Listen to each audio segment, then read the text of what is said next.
Naalimpungatan ako nang dumantay ang isang hita ni Adi sa bewang ko. Nagtaka sapagkat si Ray ang malikot sa hikaan. Si Adi kasi dalawang posisyon lang lagi kapag natutulog, padapa at patihaya. Magdadalawang buwan na kaming hindi mapaghiwalay tatlo, kaya kabisado ko na ang ugali nila. Muli ko sanang babawiin ang antok nang makarinig ng eksaheradang hilik naman ni Ray. Parang tinapat pa ata sa tenga ko. Doon na ako nagtaka. Napakalawak ng kama naming kinahihigaan, kasya pa nga ang 5 katawan at hindi pa gaanong magsisiksikan kung sakali. Napakabihira pa na magdikit-dikit kami. Puwera lang kung nakakatulugan namin ang pagkukwentuhang tatlo. Tumagilid ako sa pagkakahiga, ngunit hindi inalis ang maladyopay na hita ni Adi sa aking bewang. Napapikit na inapuhap ang isang unan na napunta sa paanan ko. Niyakap. Hindi ko talaga nakakasanayan na nakaunan sapagkat parang nalulula ako na hindi ko malaman. Muling itutuloy ang naudlot na tulog nang mas lumakas ang hilik ni Ray na nasundan pa ng panginginig ng hitang nakadantay sa akin ni Adi. Tanda na tumatawa ito nang walang tunog. Inaabot na naman kayo. Kailan kayo huling kumain? Ikain nyo na yan. Nawawala na naman kayo sa hulog. Bulong ko na kinabunghalit ng tawa ni Adi. Naiiling na dumilat ako at tinoon ang mata sa orasang pandingding. 5:00 ng madaling araw. Araw ng linggo, base sa kalendaryo. Day off ko sa farm. Likod bahay lang ang toka ko ngayong araw. Pagkatapos nun, wala na akong gagawin pa. Hindi kami makatulog may inaabangan kaming package. Ani Ray na bumangon at tinanggal ang nakatulog ang curler sa buhok. May isang kamag-anak silang taga Maynila na taga-bili nila ng mga kapritso at ilang mga abubot na napapanahon. Kung saan-saan ito pumupunta at kapag may nagugustuhang mga bagay o abubot, tinatawag o pinapadala ang larawan sa dalawa, via email minsan.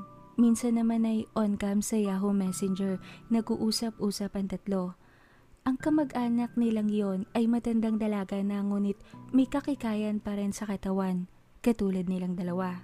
Maya-maya pa tumunog ang message tone ni Ray na agad naman binuksan ng huli. Sabik itong kumuha ng tuwalya at pinantakip sa kanyang pang-ibabaw na walang bra bago lumabas ng kwarto. Nakarinig kami ng sasakyang dumating di kalayuan. Sinilip ni Adi mula sa bintana naman. Dahil nawala na ang antok ko, bumangon na rin ako at takmang dadamputin ng tuwalya upang maligo na. Ngunit hinatak ako sa kama ni Adi. Sinabing maghintay muna ako sandali. Antayin yung isa na bumalik. Nakinatak ako sandali. Ngunit bago pa magtanong ay niluwanan ng pinto si Ray na malapad ang pagkakangiti. Bit-bit nito ang 3 shopping bags ng kilalang cellphone brand. Wala sa sariling inabot ko ang binibigay sa akin ni Ray na isa. Sabik na nagsipuntahan sila sa bawat gilid ko, kanya-kanyang bukas ng hawak na bag. Saglit kong sinilip ang laman kahit alam ko na kung anong naroroon. Box ng bagong cellphone. Napalunok ako. Tinoon ang mata kila Ray na natigilan sa pagbubukas ng kani-kanilang mga bagong telepono. Isipin mo na lang pa-birthday namin sa'yo. Saka reward mo na rin dahil napakasipag mo. Ani Adi, sasabihin ko sana. Kailangan mo yan lalo ngayon na namamaniobra mo na ang powers mo. Siyempre, para may heads up mo kami kung nasan ka man naroroon. Segunda naman ni Ray. Saka siyempre, para ma-text mo na rin si Loverboy. Tukso naman ni Adi. Saglit ako napaisip. Sa sahod ako ngayong katapusan. Nasa 7,000 rin yun, humigit kumulang. Basta babayaran ko to. Tsaka 5 buwan pa naman bago yung birth month ko Kung masipag man ako, dapat lang naman talaga, diba? Libreng bahay na ako at pagkain na nga ako rito Alam niyo naman yung nararamdaman ko sa mga ganitong bagay, diba? Mahina akong sagot sa dalawang nagkatinginan lang. Alam nila iyon. Wala akong tinago. Lagpas pa sa magkakapatid ang turingan namin. Araw-araw lagi ako nagpapasalamat na natagpuan ko sila. Bukod ron, hindi na ako humihiling pa ng sobra-sobra. Yung sapat na lang, yung deserve ko. Ganito siguro ata kapag nabuhay ka sa tira-tira, sa limos at kapag sinaksak sa isip mo na lahat dapat mong pagtrabahuhan. Kapag may nagbibigay sa akin ng pabor o material na bagay, parang nakakapangliit. Napag-usapan na namin yan, kung makakagaan sa'yo, yung sahod mo ngayong katapusan, yun ang ibayad mo na lang sa phone. Alam naman naming nag-iipon ka para dyan eh. Natural naman yan, kasing edad mo kami. Dapat kung anong meron kami, meron ka din. Katwiran ni Ray sa sinabi ko. Gusto ko sanang sabihing imposible yun, kasi iba naman sila at iba naman ako. May pamilya sila, at may mapagkukuha ng pambili ng kapritso. Kabaliktaran sa aking namulat sa wala talaga. Kaya sanay na ako sa wala, at kung ninanais na makabili ng isang bagay, kailangan pag-ipunan o pagtrabahuhan. Ngunit ayoko naman na sirain ang masaya nilang araw at sandali, kaya tumango na lang ako. Pinakita ko sa mukhang kunwari ay nakontento sa solusyon ni Ray. Minuwestra ni Adi na buksan ko ang box na aking ginawa. Napangiti ako nang makita ang model ng cellphone na natipuhan ko. Nokia 6230. Nang ituon ko ang mata sa dalawa, ginitgit nila lalo ako. Hindi ko maiwasang mangiti. Nakita kong tinago mo yung pamphlet at ilang beses mo ring binabasa at tinitignan. Kaya bago pa magkaubusan, bumili na kami. Ani Adi pa. Alam, mahal pa to. Mahina akong bulong ngunit pinigil ni Adi ang ano pa mang sasabihin ko. Ang mahalaga raw, bayad ko na yon. 3250 at 6680 naman ang model ng Nokia phone na binili nila Adi. Wala akong alam sa mga latest pero parang mas grande yon kesa sa luma nilang mga phone. Naalala ko dati, nung unang salta ko sa Kupang, sinabi ni Adi sa akin na pagkatapos niyang walang anumang binigay ang cellphone niya sa akin, kahit bukas raw, makakabili siya ng phone. Napatotohanan ko yon, lalo na nang makasama ko sila. Wala silang pinagkaiba sa mga asyendera. Kung tutuusin, low-key lang talaga sila. Malaki ang bahay nila Adi ngunit bihira siya sa bahay nila. Semi-bungalow naman ang bahay nila Ray ngunit napakalawak ng bakuran. Wala silang magagarang sasakyan ngunit may makukuhaan naman daw kapag kinakailangan. Ang alam ko, marami silang tricycle, pampasada at ilang mga kabayong ginagamit ni Papang kapag naglilibot-libot siya sa farm. Minsan naiisip ko, magkaiba siguro talaga ang aswang at ang tao sa pananaw nila sa mga material na mga bagay. Abala na sila Ray sa pagpapalit ng SIM card at paglilipat ng ilang files kaya nagkanya-kanya muna kaming mundo. Tumungo ako sa study table na paborito kong pwesto lagi sa silid ni Ray, kung saan nakalagay ang ilang libro at babasahing binubuklat-buklat ko kapag hindi pa dinadalo ng antok o kung may libreng oras ako pagka-uwi galing sa farm. Saglit hinangaan ang kasimplehan ng telepono. Ayoko kasi yung malalapad o masyadong grande. Bukod sa takaw sa mata ng mga snatchers, parang naiilang akong gamitin. Para kasing hindi bagay sa akin. Nang ma-activate ko ang SIM card na kasama, agad kong nilagay ang number nila Adi sa phone book at ang number nila Sally, pati na rin ang number ni Aling Telma. Ngunit hindi ko muna sila pinadalahan ng mga text kahit naloadan na ng 300 ang SIM card. Inaral ko muna ang telepono. Binasa ang booklet na kasama. Pagtapos mo sa mga gawain mo, sama ka sa amin mamaya, Karisma. Piyesta sa kabilang bayan. May langis ka pa naman, 'di ba? Pukaw ni Adi sa akin mula sa pagbabasa ko ng pamphlet. Tumango-tango ako. Saglit na isip na pag may piyesta, malamang may munting peryaan o maliliit na bazaar. Baka makatsyempo ko ng mga nagtitinda ng damit. Nalulumaan na kasi ko sa ilang pinagpapalit-palit ko. Kahit na sinabi nila Adi na malaya raw akong humiram ng mga gamit nila, hindi ko ginawa. Bukod sa puro itim ang lahat ng damit ni Ray dahil nga may pagka-gothic ito, karamihan hakab sa katawan o kaya ay puro hanging blouse ang pang-itaas niya.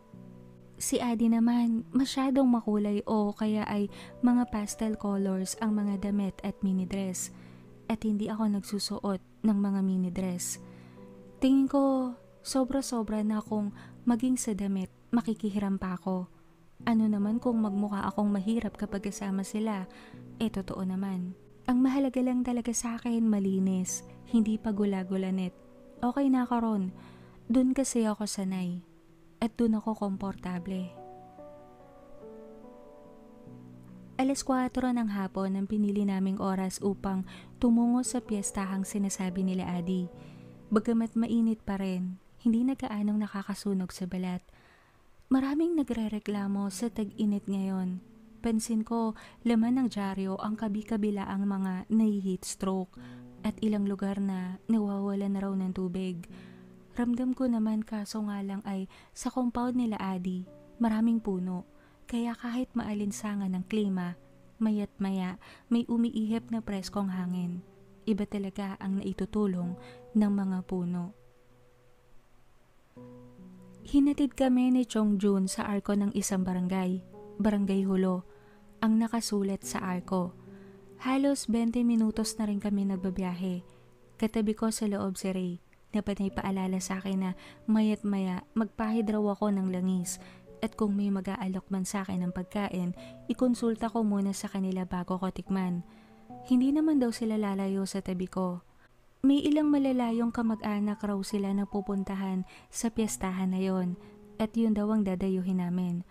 Kahit si Chong Jun tumatango-tango sa pakikinig kay Ray at Adi sa pagpapaalala sa akin. Isa pa kung ano't ano man daw, tumakas na lang daw ako pag nagagipitan.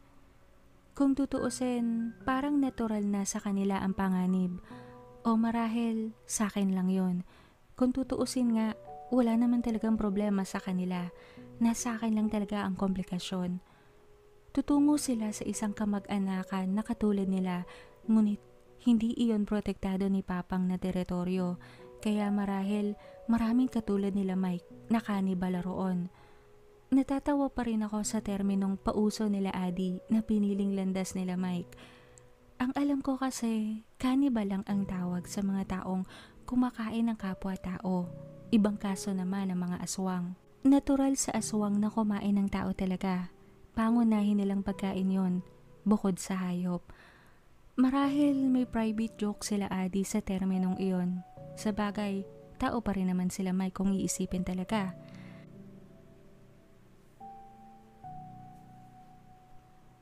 Konti na lang, hindi na mahulugan ng karayom ang paligid dahil sa dami ng tao.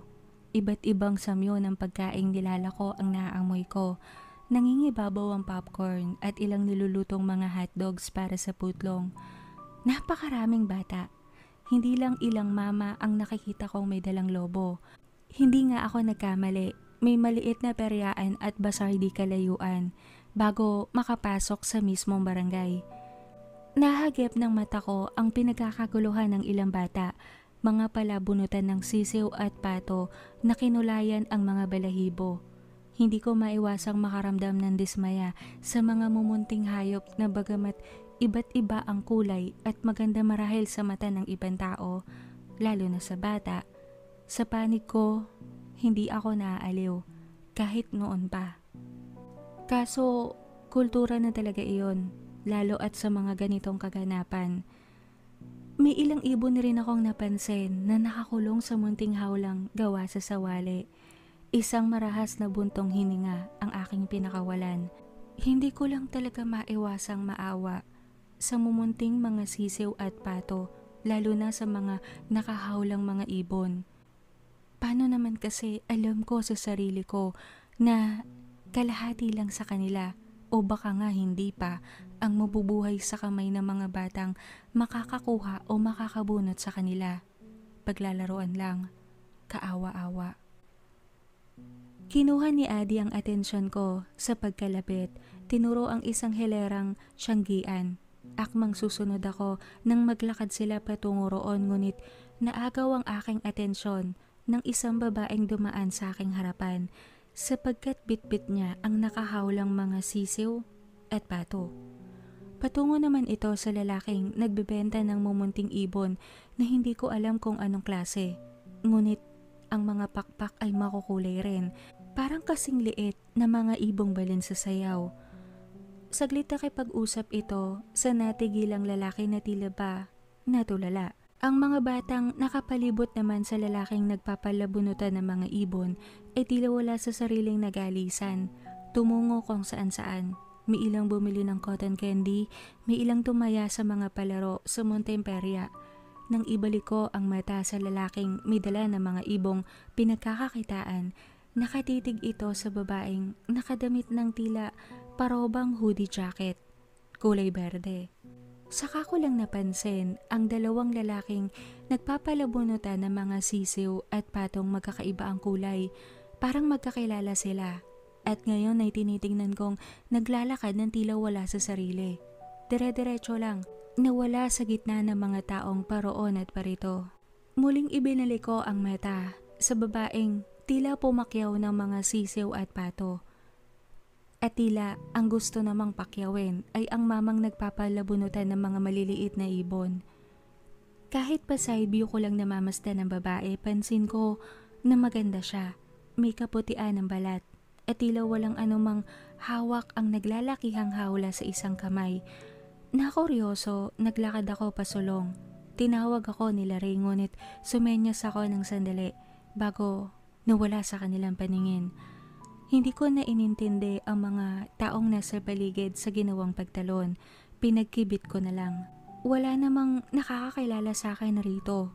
Saka isa pa, saglit akong lumingalinga. Masyadong maraming taong paroon at parito at kanya-kanyang gawa at kung ano mang pinagkakaabalahan. Siguro naman, walang nakapansin sa akin. Pinili ko ang isang toldang malapit sa nag-uusap na babae at mamang nagtitinda ng ibon. Narinig ko pa ang huling sinabi ng babaeng nakarobang pahudi. Huwag mo nang pangahasan na manguha ng mga ibon sa bundok. Mamalasin ka. Hindi ka aangat sa buhay. Maraming ibang maaaring itinda o ilako. Huwag ang mumunting hayop na nagkakalat ng buto ng mga puno upang magbigay sa inyo ng malinis na hangin. Kapag bumalik ka pa ulit sa bundok na yon, lalong lalala ang sakit ng anak mo. Pangako yan. Napakunot noo ako habang nakikinig. Babala ba yun? O tinatakot ang lalaking nagtitinda ng mga ibon?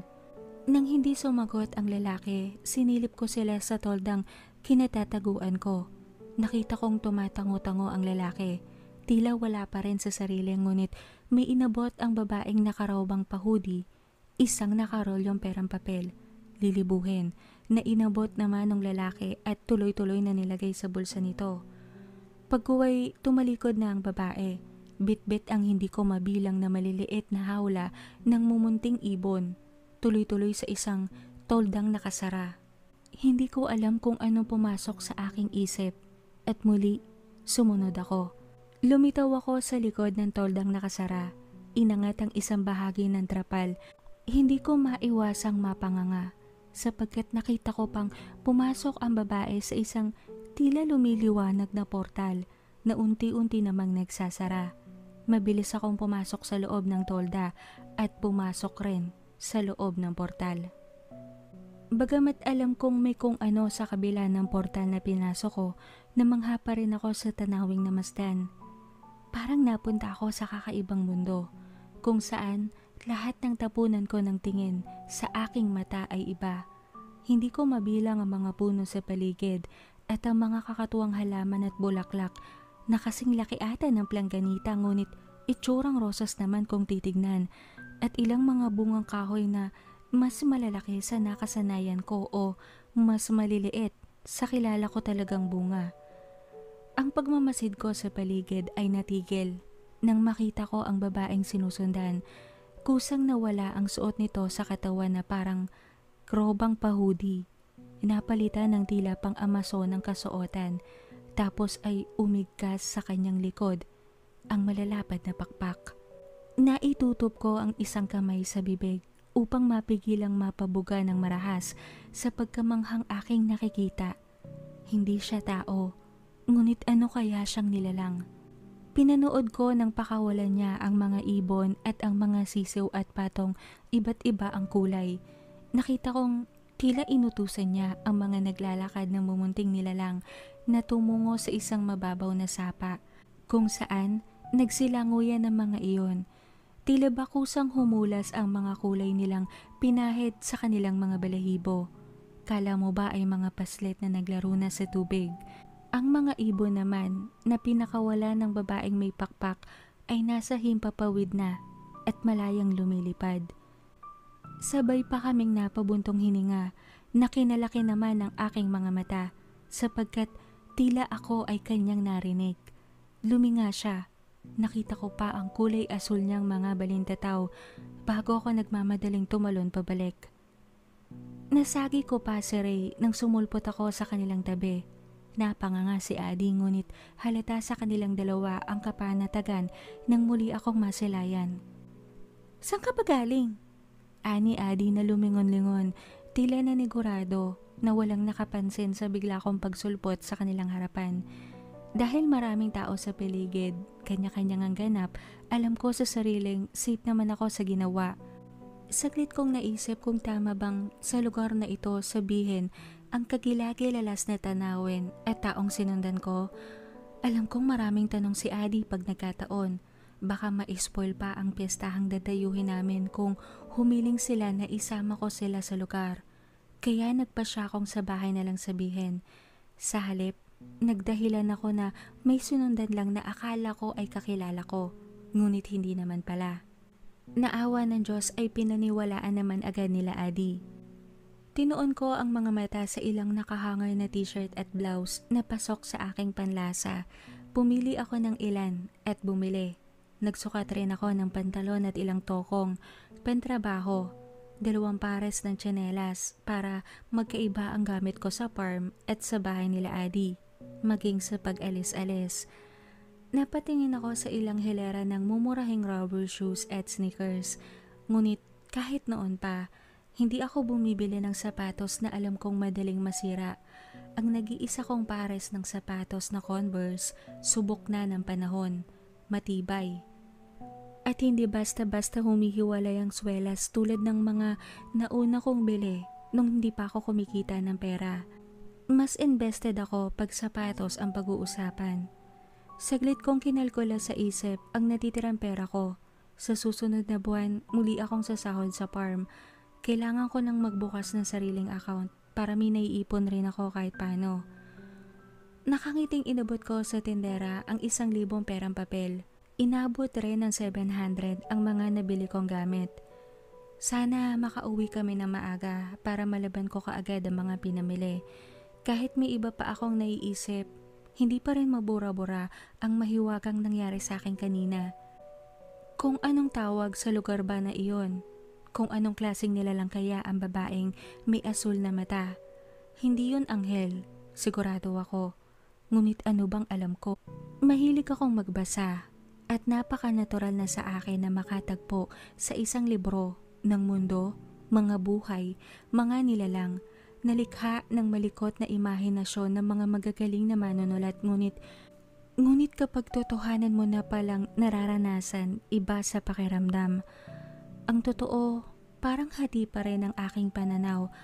Parang ang hirap kasing paniwalain ang sarili na totoo sila.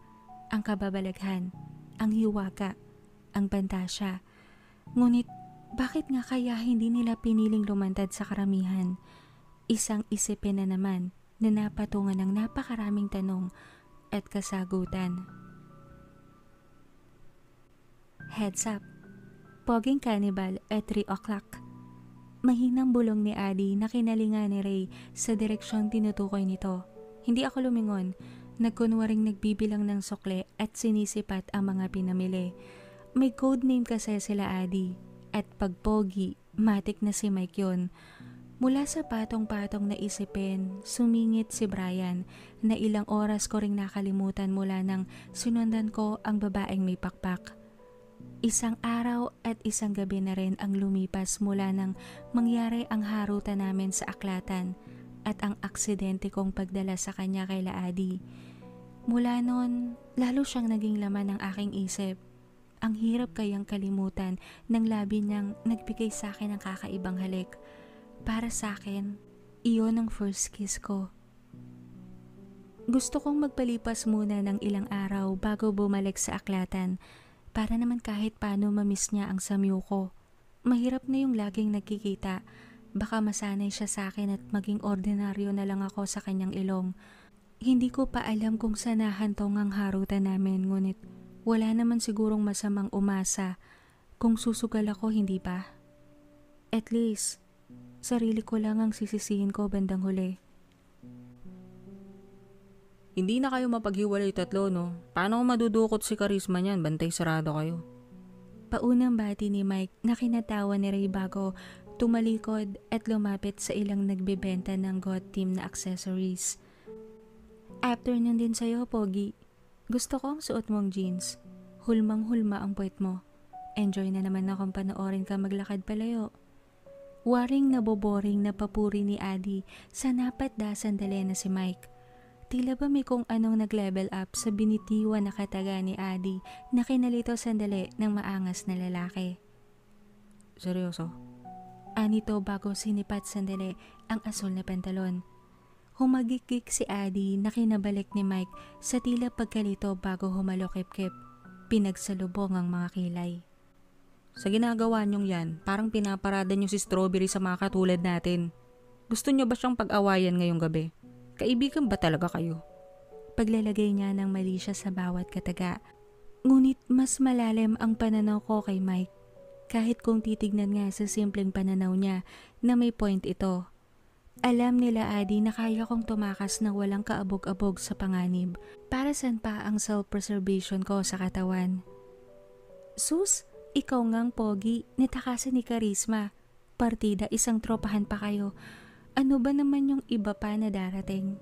Sagot ulit ni Adi bago malisyosong pinababa ang mata sa dibdib nito hanggang binte. Muling itinaas ang paningin at natawa nang makitang nagusot ang mukha ni Mike. Kung sa pagkaasiwa o sa pagkapantastiko, hindi ko alam. Nag-workout ka no? Iba ang forma na makalamnan mo eh. Nasa tamang pwesto na sila. Gustong gusto ko yan. Muling tukso ni Adi na kinatalikod ko na. Parang ang private na kasi ng kung anumang tensyon sa pagitan nila at hindi namin deserve na mapanood yon. Tumungo ako kay Ray na halos pakyawin na ang ilang aksesoryang nakasabit. Tinanong niya ako kung may nagustuhan ba raw ako. Saglit kong sinuyod ang mga paninda. Isang simpleng paracord bracelet ang aking nakita. Dark blue. Akmang aabutin ko na ngunit isang mapangahas na kamay ang umagaw roon. Kunot noong nilinga ko ang pangahas upang mapatda lamang sapagkat sinalubong ako ng mga itimang matang saglit nagkulay pula. Hindi ko maiwasang mapangiti nang makabawi. Kayo na may lab team. Naiiling na wika ni Ray bago nagbayad sa tindera. Sabay kaming napatawa ng mahina ni Brian. Hi, Sweet Lips. Mahinang bati niya sa akin. Ha? Sweet Lips ka dyan? Naiiling na sagot ko. Nagsisi kung bakit hindi ko muna siniguradong hindi ako mabubulol sa pagtangkang pagsasalita. Hinintay kita sa library. Naiwan mo yung mga libro mo. Tila nangaakit na bulong nito na kinakapikit ko saglit bago tila naaalibad barang lumayo sa kanya ng ilang hakbang. Tumaas ang isa niyang kilay ngunit naglalaro sa sulok ng labi ang sensual ng ngiti. Kumuha pa ng isang katulad na bracelet si Brian at binayaran sa tinderang abala sa pagbibilang ng mga binili ni Ray. Saglit iniwan ang binibilang at inabot ang bayad ng lalaking sa akin naman panay nakaw ng sulyap.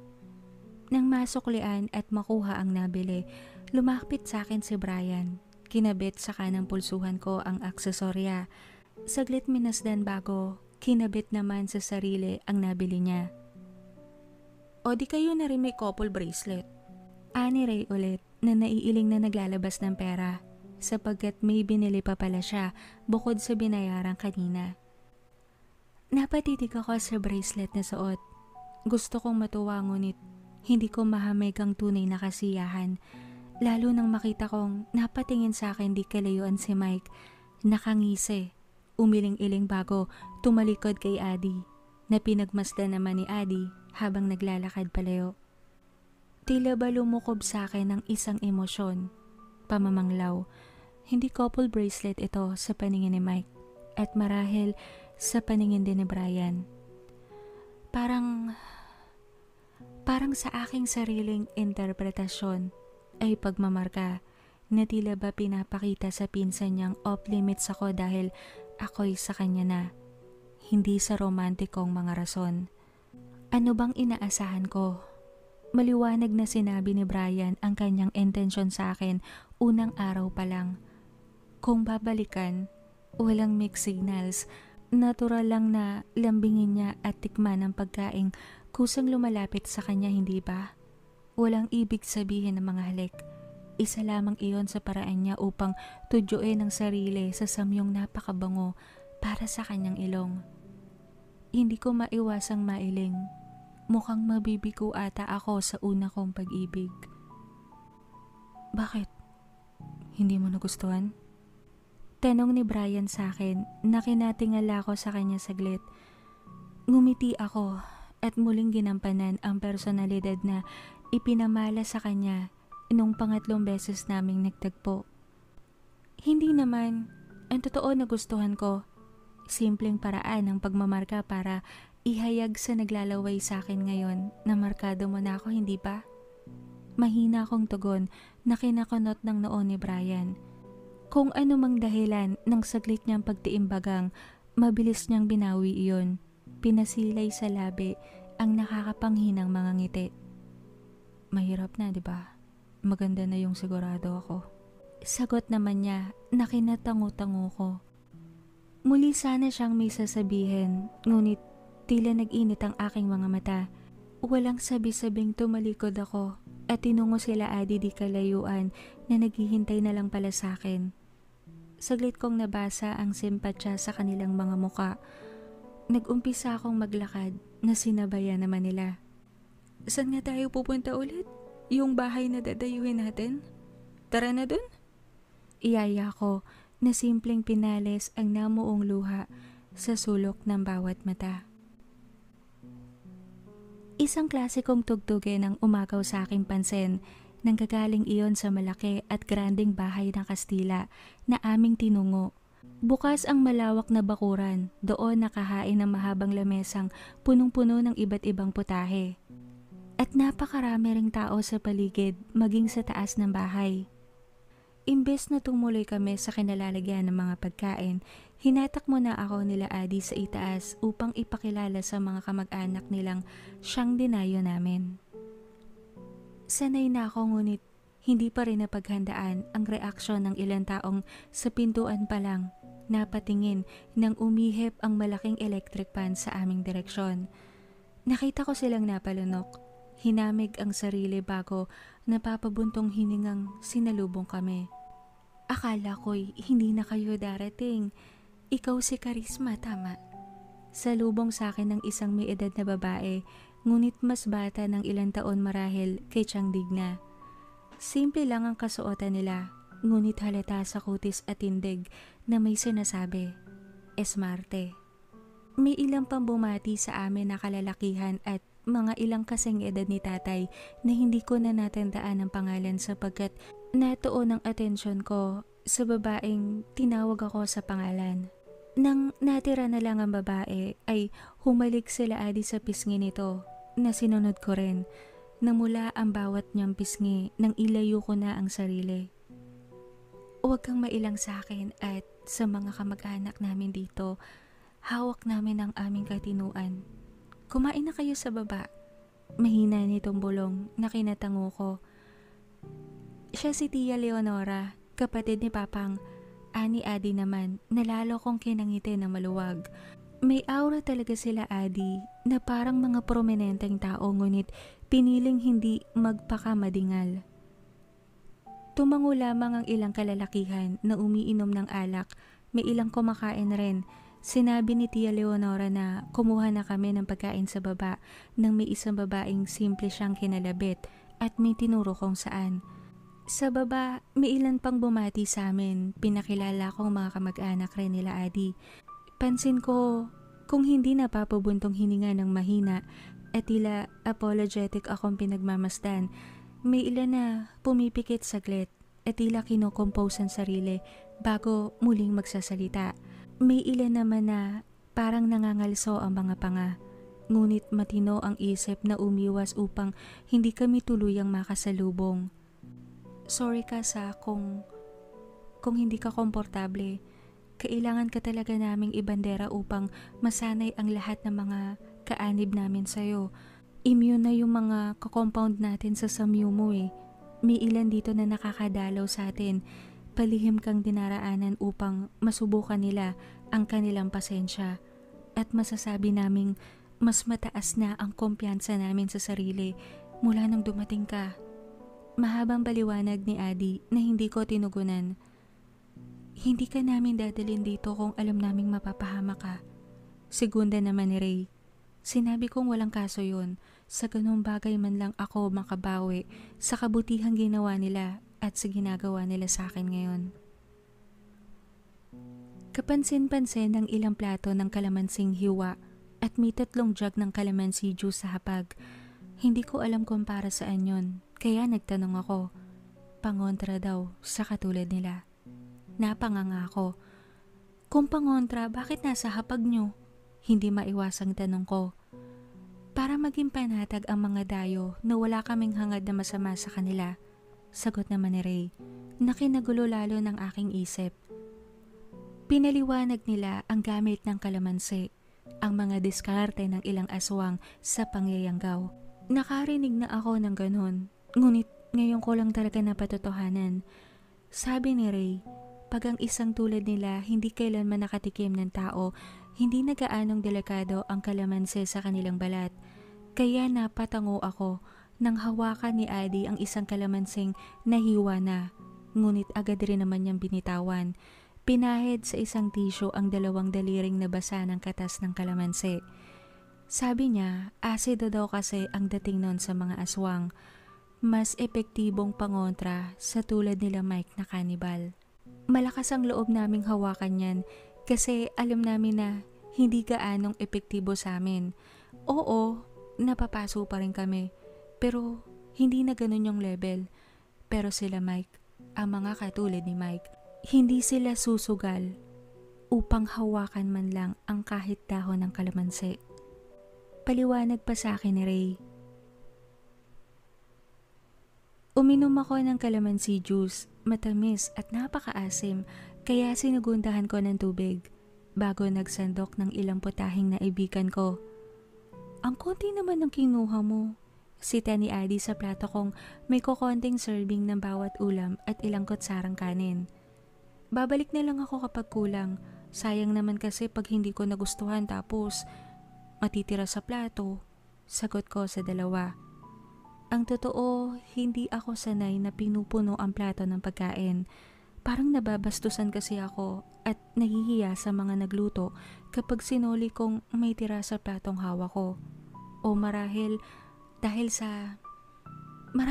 nakasanayan ko na bihira lang akong makakain ng masarap, kaya hindi ako nangangahas na magsayang. Abala kami sa pagkain nang mapatingala si Adi. Sumunod si Ray. Si Loverboy. Mahinang bulong sa akin ni Adi bago lihim nang inuso ang labas ng bakuran. Nakita kong nakasandal sa isang puno si Brian, nakatingin sa direksyon ko. Gusto ko mang labasin ngunit pinili kong ubusin muna ang laman ng plato. Maghintay siya. Nang maubos, saglit kong sinipat ang dalang cloth bag ng mga pinamili at tinignan sa telepono ang oras. 8:00 na. Abala sila Adi sa pagte-text at paglalaro ng cellphone habang manakanakang sumusubo ng pagkain. Nang ilipat ko ang mata sa kinatatayuan ni Brian, nakita ko siyang may kausap na lalaki, parang kasing edad niya. Tropa marahil. Nakakunot siya ng noo. Nakuryoso ako sapagkat parang nagdadalawang isip siya sa sinasabi ng lalaki. Panay tingin sa pwesto ko bago ililipat ang mata kong saan. May 2 lalaki na lumapit sa amin. May mga itsura din, mga dayo. Nakipagkilala sa amin nila Adi. Nakuha ng dalawang lalaki ang atensyon nila Ray, kaya nagpaalam na ako sa kanila. Sinabing magte-text na lang ako kapag tumagal ang usapan namin ni Brian. O kaya naman ay mauuna na akong umuwi. Agad nasakyan nila Adi ang ibig kong sabihin. Sinabi pa ni Adi na iwan ko na lang daw ang cloth bag na mga pinamili ko. Sila na daw ang bahalang mag-uwi. Pinalis ni Brian ang lalaki na makitang papalapit ako. Oh, hindi mo naman ako pinakilala. Paunang wika ko. Kumunot ang kanyang noo bago sinabing ayaw niyang may ibang lumalapit sa aking katulad niya. Nagkibit na lang ako. Kinuha niya ang aking isang kamay na kinasusuotan ng bracelet na paracord na bili niya kanina. Hinalik-halikan ng pulso. Hindi ako umalma. Pansin kong naagaw ang kanyang atensyon ng kung ano. Itatanong ko sana ngunit bumulong siya. Layo tayo ng konti. Niilang ako sa mga kamag-anak nila Adi. Nanguhus ka masyado. Anito na kinabuntong hininga ko na lang. Bago ako maglakad, luminga ako kila Adi. Nakatingin sila sa akin. Kalahati ng mga taong nasa bakuran, nakatingin sa akin. Sabay naman na tumango si Ray at Adi. Minuwestrang, sige na lang daw, umalis na ako. Isang tipid ng ngiti ang iniwan ko sa kanila bago naglakad. Si Brian naman ay hindi binitiwan ng aking kamay. Nang hindi ko na halos marinig ang klasikong musika na galing sa malaking bahay, saka lang tila na panatag si Brian. Hindi na ganoon kahigpit ang hawak niya sa kamay ko. Namiss kita. Aniya na hindi ko sinagot. Gusto kong kiligin kaso naman ay hindi ako ang namimiss niya talaga. Iyong katawan ko. Napadpad kami sa isang mahabang highway. Naglalakad lang, hawak kamay. Paminsan-minsan dinadala niya sa labi ang aking pulso. Hinahalikan. May paborito ka bang lugar? Tanong niya. Maang lang akong sa kanya ay napatitig. Di ba kung saan-saan ka nakakarating? Malamang may tago at paborito kang lugar. Pwede mo ba akong isama ron? Minsan, kung gusto mo lamang. Aniya na tuluyan kong nakuha. Ang alam ni Brian nga pala, gamay ko ang kakayahan ko at hindi ko aaminin sa kanya na hindi. Meron. Sige, daling kita ron minsan. Sabi ko na lang. Tinanong ko kung bakit gusto niyang malaman. Para makilala kita. Wala namang masama, di ba? Aniya pa. Gusto kong sabihin bakit pa. Kung malinaw naman ang intensyon niya sa akin, ngunit pinili kong hindi na isatinig yun. Nga pala, kukunin ko number mo. Aniya na nilabas ang cell sa bulsa. Dinikta ko ang number ko. Tinawagan niya. Naramdaman ko ang mahinang pag-vibrate sa aking bulsa. May kung anong umalipin sa aking kalungkutan habang pinagmamasdan ko ang magkahawak naming kamay. Bakit? Tanong niya na kinailing ko lang. Uuwi na ako.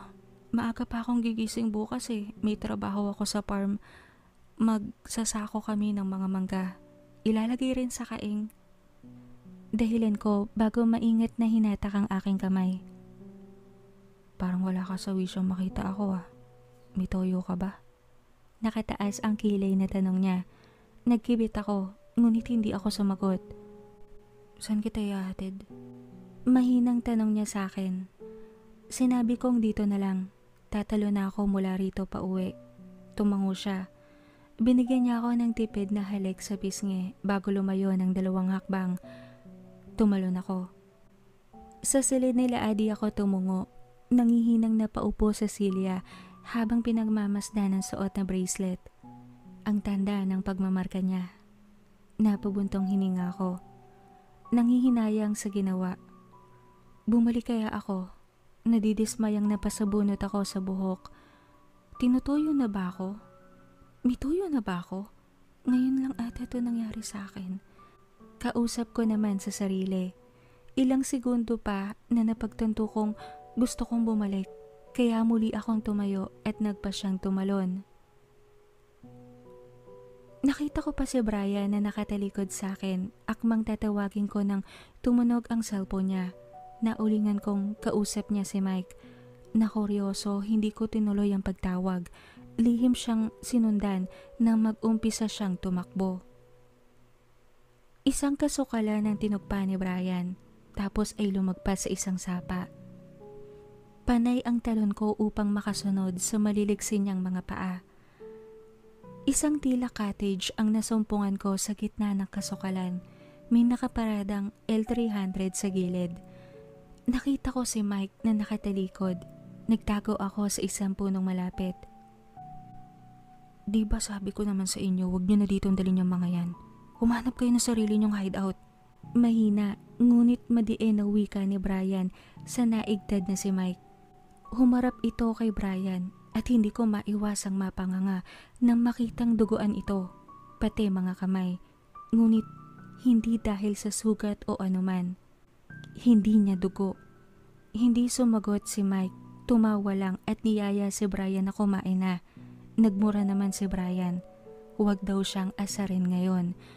Tumalon ako, tumungo sa L300 nang lumapit si Mike kay Brian. Panay pa rin ang pagtatalo nila. Inuulit ni Brian na huwag siyang subukan ngayon na sinasagot naman ang tawa ni Mike. Hindi sineseryoso ang pinsan. Bukas ang pinto ng L300. Sumilip ako. Madilim. Kinuha ko ang cell at binuksan ang backlight.